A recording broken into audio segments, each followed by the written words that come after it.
Hello everyone, this is Community Belonging. The current date is July 16th, I think? Yeah, 16th, 2022. And I wanted to redo the Foundations video because I wasn't happy with the way the first one turned out. I was all over the place. And that's just my general line of thinking. I don't oftentimes get to the point. But I wanted to try and present the story in a more linear way. I'm going to keep the first one up because there's comments there, there's details there that I may miss here, I don't know. I don't use scripts for these because I can't keep up. My brain moves too fast for them. So I wanted to talk about how we became plural first, or how for me anyway. I can't speak for my system members, but I wanted to talk about that, and I wanted to let them do their own videos because, I'll get to that in a minute. But I wanted to talk about that part, and then I wanted to talk about therapy's impact on why we had such a hard freaking time accepting that, and what it took to get us out of that framework and that panic mindset and the, oh my god, we need to be able to fit these molds. So first things first, I was aware of the first, I think 6 of us in 2015 because I created them. I got lonely. I had a breakup. That was my first one ever. I'd been with the guy for 3 years. And I couldn't deal anymore. I had reached out to some questionable people, who, among other things, claimed that physical immortality was possible and achievable in this lifetime, and just it was, the way my friends described it was, friend and family really was a borderline cult. And I'm glad I left. I'm really glad I left. But there were also some other things. Obviously the boyfriend thing was huge. Just lonely. I was just lonely and didn't feel like I could reach out to anybody, and adolescence plus blindness plus family that didn't communicate because of circumstance or whatever it was just kind of led to me being in my room all day and just needing something to do. So my solution was, okay, well, I'll create these characters from different parts of me so that they can be personified to preserve their purity against the world, because it felt like the world was trying to take everything I believed in. And, me being an adolescent, right? Me being a teenager, I'm going to have really strong opinions on things. And it felt like the world was trying to take everything I believed in and, try and moderate it. And I was like, no, you're not doing this to me. Plus, I wanted something to enjoy. I wanted something to focus on that was deep and rich and meaningful and, something to sink my attention into when everything else broke, as it inevitably seemed to do. So I created characters. And initially that was great, but I very quickly lost control over them.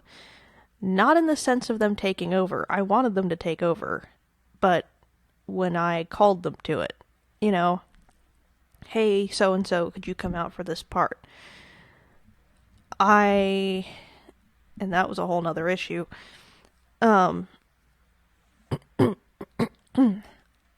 I did bring them to therapy because I was seeing a therapist at the time. And I was nervous that she was going to say that I was, reacting badly or maladaptively or whatever. But she didn't. She was like, okay, I endorse this. I you're doing it out of loneliness, which, I mean, yeah, now I know, hey, I should have seen the first red flag right there, but what do you say to that? I was lonely still and needing validation, and I clung to that. It was, it was what I had. So I was like, okay, I'll go with that. And 6 months went by. She was meeting people, right? I was pulling them forward semi-voluntarily. And 6 months later, probably shorter than that, she is suggesting that we all came from trauma because the numbers kept growing and kept growing. Now, something I should add here is that I was in an email group for people with DID, and I had joined that group shortly after, I think? I don't know. Shortly around that time, because she'd been treating it like trauma, but she hadn't quite said it as much either. And it was weird, and the DID community was the only one that I knew of at the time that accepted plural experience and that even understood it. So I was like, okay, I'll go here. And I joined an email list, and I'm not going to name the email list because they don't deserve that. But I did join an email list. And a lot of the other systems on that list, their members would post frequently, and so that encouraged us to post frequently as well. Now, here's where things get really tricky for me. Or did. Around the time I made the first video, which, by the way, I'm keeping up. Things got really tricky for me when I tried to make myself fit the mold of, oh, you were created from trauma.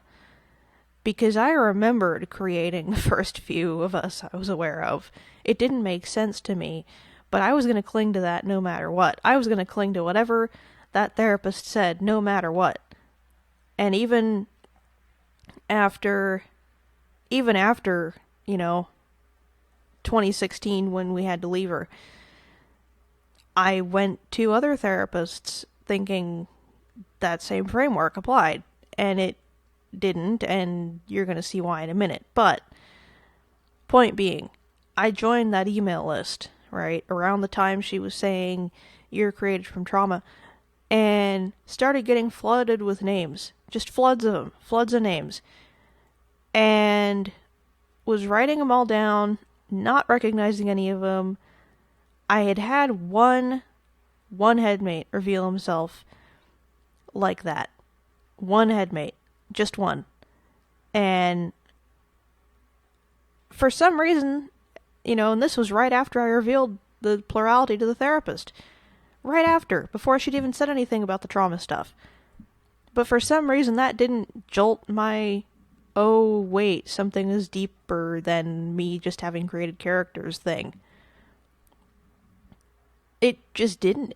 I don't know why, it just didn't. But this did. The floods of names did. And from that moment on, because they were accompanied with really high anxiety, and because I was having anxiety symptoms left, right, and center, really. I mean, what do you expect? When you have someone telling you every week that you have anxiety, and then giving you all the good things for being the good little anxious patient, that's going to happen. But I wasn't aware of those principles at the time, and so I just went with it. I was like, okay, I guess I have anxiety now, and kept going week after week after week. And it just went and went and went. Even when she left, it went and went and went. And in 2017, no, August of 2016, sorry, I'm screwing up my timelines here. August of 2016, I met somebody who has since passed away, and he basically opened me up to spirituality again. I'd been kind of closed off from it for a while, but he opened that door again, and interesting things started happening. And I dismissed it. I was like, you know what, the trauma's more of a focus right now, it's fine, da-da-da-da-da. But he did open the door, and it was around that time that in hindsight, I'm like, okay, yeah, a lot of us do have spiritual origins. And 2017 to 2018, even a little bit into 2019, not so much, but 2017 to 2018 really blew that door wide open. I mean, we were having people come in left, right, and center. And keep in mind, during this whole time, no one had ever sat down with me and taught me what it was to be plural. So I was just bouncing from framework to framework to framework, trying to figure it out. No one sat down with me and said, okay, now, if you're going to create people, they're going to be complex people, and they're not going to do the things you necessarily want them to say or do, So if you're intent on creating people, you got to let them have their independence. I think if I had that told to me, I wouldn't have done it. But no one said that to me. So this whole time, 2015 to 2018, 19, I was just pulling him forward on a whim and legitimately thinking I was switching with him. And it turns out in 2019 that, I got a message from the first one that ever showed up that I didn't make consciously. He said, look, you're controlling us. You're putting words in our mouth. You're making us do things we didn't want to do of our own free will. Stop it. And he had firm words with me about insisting on verbal communication 2 weeks after independence started showing up among system members. And I'd respected that. I'd done my best to anyway. And he brought this to my attention in 2019 and me controlling him. I said, okay. Wrote up a contract of correction. Posted it. Because remember, I wanted him to be independent. If someone was telling me, hey, you're treating your system wrong from inside your system, I was going to listen to him. So I wrote up a contract of correction. Posted it on the blog, tried to follow it. Went up to the training center for the blind here in Alaska. And I don't even know how to make sense of what happened. I surrendered to them, meaning I let them come fully out, and all hell broke loose. I called it lost time because it felt like someone else's memories, because that's what it was. But I thought that's what lost time was. And so that's where I would describe it. I would ask what happened, because it was like, well, who am I to own someone else's memories? So someone would come out and do something, and they would come out at inopportune times. Like little kids would show up, at training things. We had no communication. I felt like utter crap for having controlled them, because I don't like to be controlled. I don't like to be made to do things that I don't want to do. But, so I was like, okay, well, I deserve it. I freaking deserve it, because I'm such a crappy host and da-da-da-da-da. So they would show up, right? And there was some scheduling problems where I was, so I had to go back home, and I don't know. I was told that my mental health is a liability, which I think that's bullshit. Yeah, no, you don't say that to anybody ever, and thankfully that person isn't there anymore. So, other people were awesome. I love them. The instructors are still there. I love them. They're great. But I got back home and went back to this therapist that I'd been seeing in 2016, because she'd come back to the agency. This is 2019 still. And went and saw her for a year. And what turned around the time loss for me wasn't her. It was mostly me realizing, hey, wait a minute. What is this really? Because I'm just, I could remember if I made myself. I just don't want to, because I don't feel like I deserve it.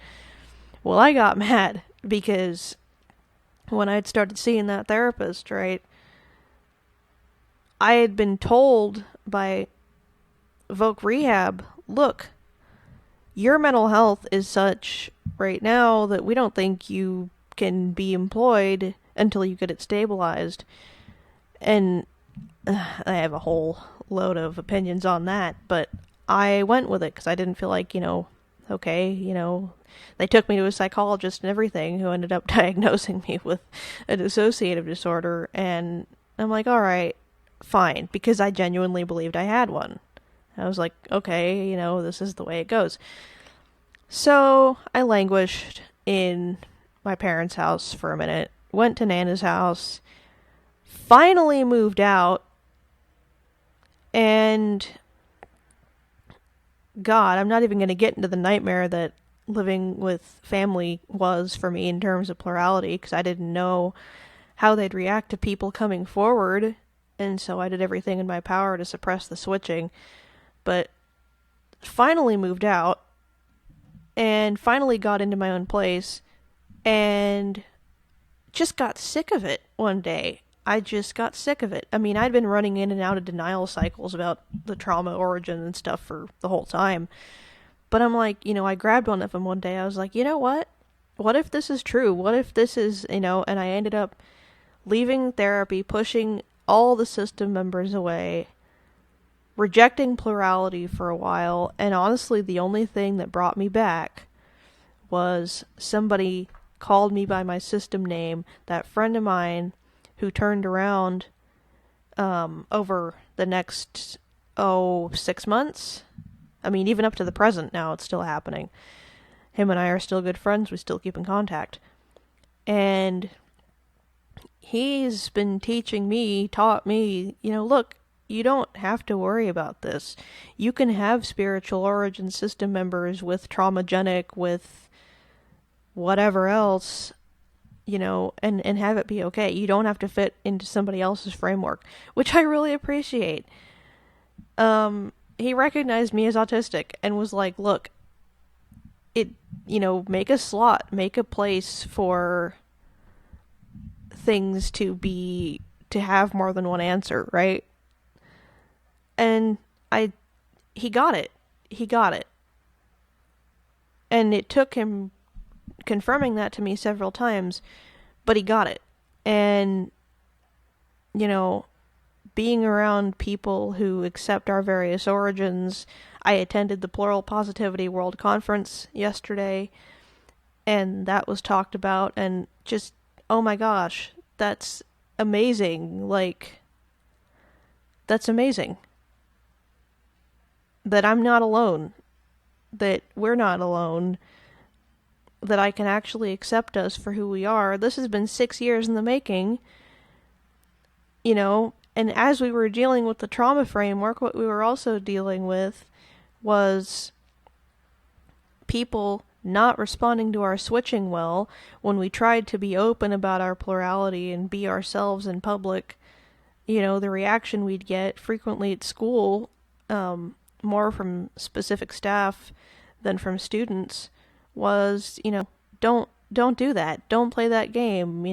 Are you, they thought I was pretending. They thought it was a behavior that interfered with learning, and they treated it as such. And that created a lot of fear, especially among the younger, more vulnerable people among us, of even coming forward. And that's something we're still trying to deal with. That's something we're still trying to break out of. My hope as for being a plural was to be open about it, and because of the way it was handled previously when we tried to do it, on top of the, trauma that was being pushed, really caused, ironically enough, trauma. I mean, if you think you're vulnerable and you're going to be easily fractured, then chances are you probably are. And I think that that's a lot of the case. What happened with us was, some of us thought, okay, well, we can't handle anything, so we really couldn't handle anything. I could go into a whole... I think I will one of these days, because I already wrote about it on the blog. The blog's back up. But suffice it to say, we had to deal with that on top of the trauma framework and just a lot of unpredictability. I think a lot of our stuff came from, a home environment that wasn't the greatest, but it also wasn't nearly as horrendous as some. But I think a lot of our plural specific stuff showed up in freaking high school when people didn't know what the heck to do with us and treated us like a freaking behavior. But that's another topic for another day. The point is, it took us 6 years to get to the point where I personally could accept our mixed origins. And that's what we are at the end of the day. We're a mixed origin system and will not be ashamed of that fact anymore because, quite frankly, it's not ours to be ashamed about. It's the people who put that shame upon us. It's their responsibility to be ashamed of what they've done. Because we didn't deserve that. We didn't deserve that. And neither do you guys. If any of you guys, if any systems are seeing this and they're mixed origin and they've had people try and tell them, look, you're only this thing or you're only that thing, I'm here to tell you right now, you're not. They're lying to you. They're up in arms because you don't fit their mold, and it's not your fault. It is not your fault. You're valid just the way you are, and anyone who thinks otherwise, quite frankly, is deluding themselves.